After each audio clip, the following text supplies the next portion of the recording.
اللهم صل على محمد وعلى آل محمد كما صليت على إبراهيم وعلى آل إبراهيم إنك حميد مجيد.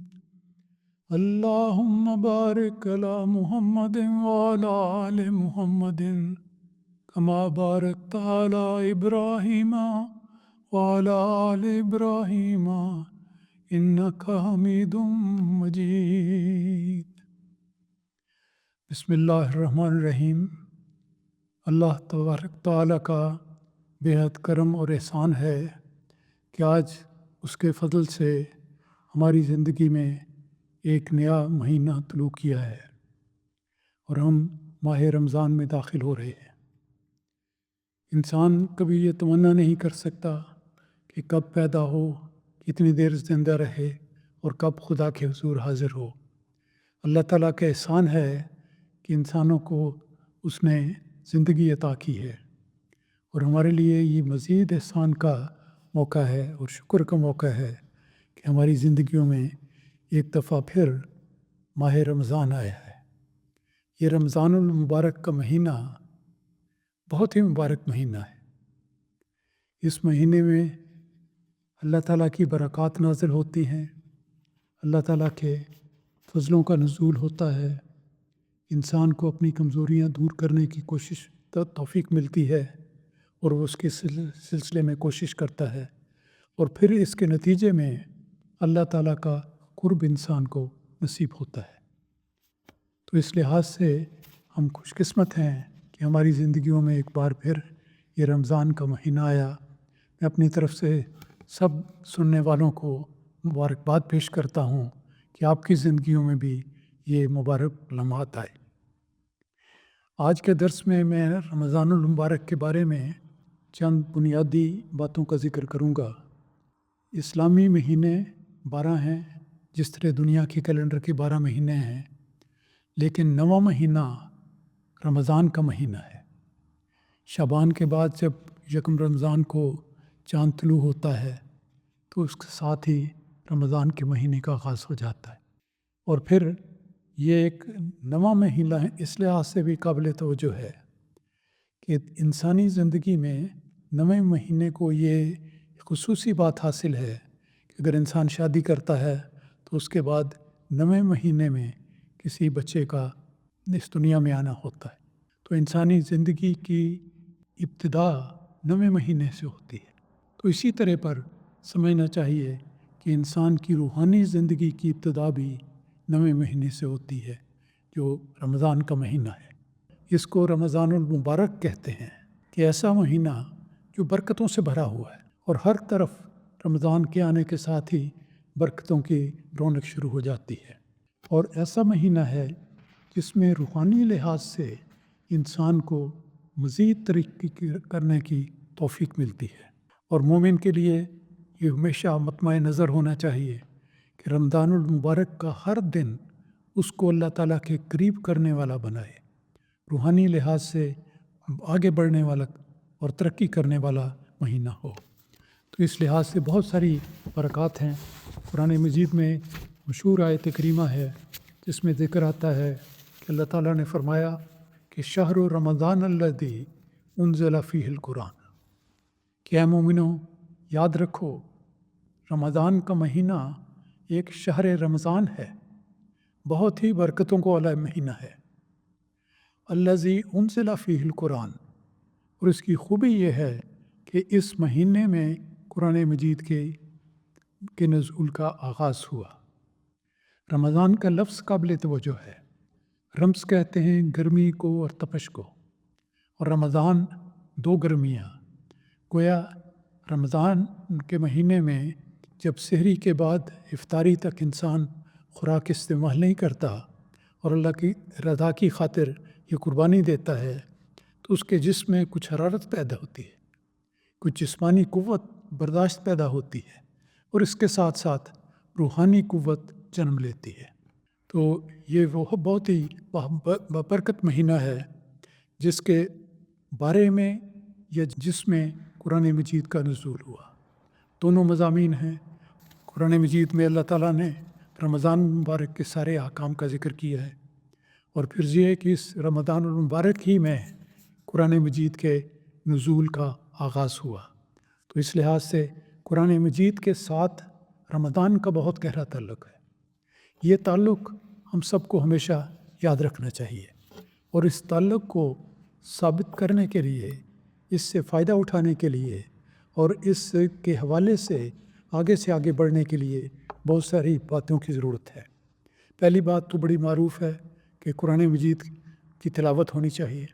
جب اس مہینے میں اللہ تعالیٰ نے اس کلام پاک کو نازل فرمایا تو مومنوں کا فرض بنتا ہے کہ وہ اس مہینے میں قرآن مجید کی تلاوت کی طرف بہت زیادہ توجہ دیں، اور صبح شام اس کی تلاوت کریں۔ قرآن الفجر قرآن مجید میں آتا ہے کہ فجر کی نماز کے بعد قرآن مجید کی تلاوت بڑی ہی اللہ تعالیٰ کو پسند دیتی ہے، اللہ تعالیٰ کے حضور قبول کیا جاتا ہے اور اس کا اجر دیا جاتا ہے۔ تو اس لحاظ سے رمضان المبارک کے آتے ہی یہ عزم کر لینا چاہیے کہ میں نے قرآن مجید کی طرف خاص توجہ دینی ہے، اس کی تلاوت بڑا دل ڈال کر کرنی چاہیے، باقاعدگی سے کرنی چاہیے، اور عزم کر لینا چاہیے کہ اللہ تعالیٰ توفیق دے تو کم از کم ایک سپارہ ہر روز اس کی تلاوت ہو جائے۔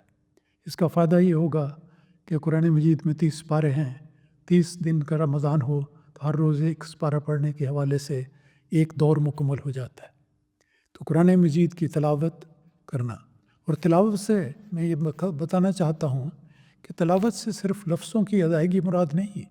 عربی زبان میں تلا یتلو کے معنی ہیں کسی چیز، کسی حرف نصیحت کے پیچھے چلنا، اس کی پیروی کرنا، اس کے سائے کے نیچے زندگی بسر کرنا۔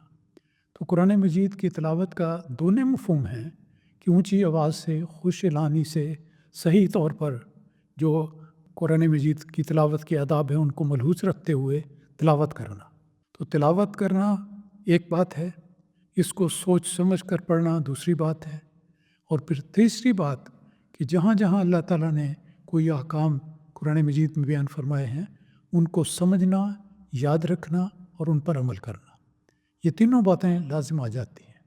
اور تلاوت کا مقصد ہی یہ ہے کہ انسان اپنے نفس کو یاد کرائے کہ میں جو الفاظ اللہ تعالیٰ نے الہاماً قرآن مجید میں نازل فرمائے ہیں ان کو میں پڑھ رہا ہوں، اس کا مطلب کیا ہے۔ تو قرآن مجید کی تلاوت کے وقت اس کے مفاہیم پر نظر کرنی چاہیے کہ اللہ تعالیٰ کیا فرما رہا ہے، اور ان کو بڑی توجہ سے پڑھنا چاہیے، صحیح طور پر پڑھنا چاہیے، اور یہ عزم کرنا چاہیے کہ ہم ان احکام پہ کاربند ہو جائیں گے۔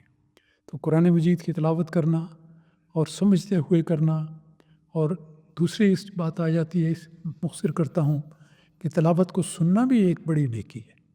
رمضان المبارک میں درس القرآن ہوتے ہیں، ریڈیو پر، MTA پر، دوسری جگہوں پہ قرآن مجید کی تلاوت سنی جا سکتی ہے، گھروں میں بھی اس کے موقع ہوتے ہیں۔ تو قرآن مجید خود پڑھنا، اس کو تلاوت کرنا کہتے ہیں، اس کے علاوہ تلاوت کو سننا بھی ایک نیکی ہے۔ قرآن مجید کو سننے سے جن لوگوں کو مطلب پتہ ہوتا ہے وہ ایسا لطف اٹھاتے ہیں کہ جس کو لفظوں میں بیان کرنا ممکن نہیں۔ لیکن یہ یاد رہے کہ تلاوت کی جہاں قرآن مجید کے الفاظ کو پڑھنا ضروری ہے، وہاں پر ان الفاظ کے معنی کو سمجھنا بھی بڑا ضروری ہے۔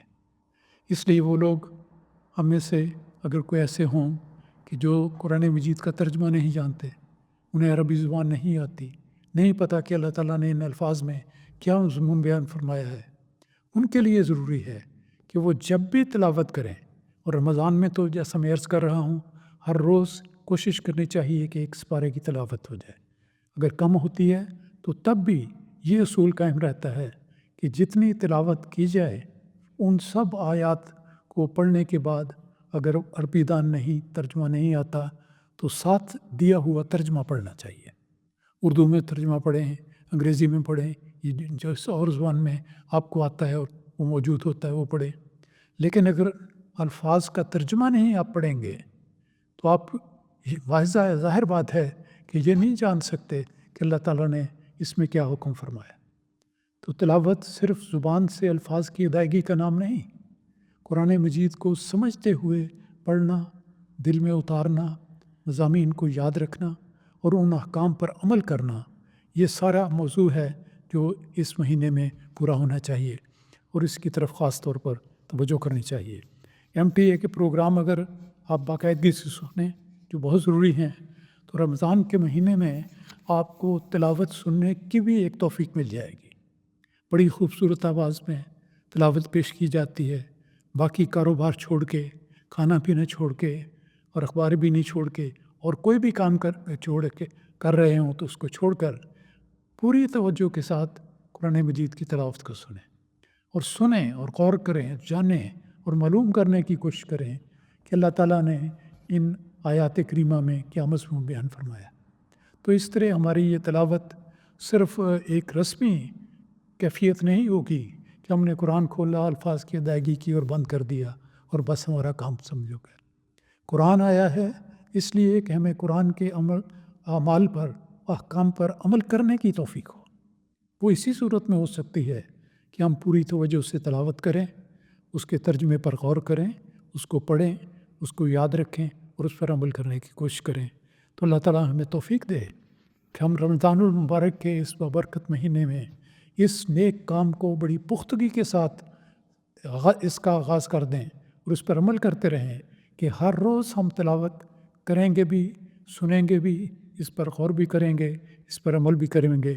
اللہ تعالیٰ ہم سب کو اس کی توفیق عطا فرمائے، آمین۔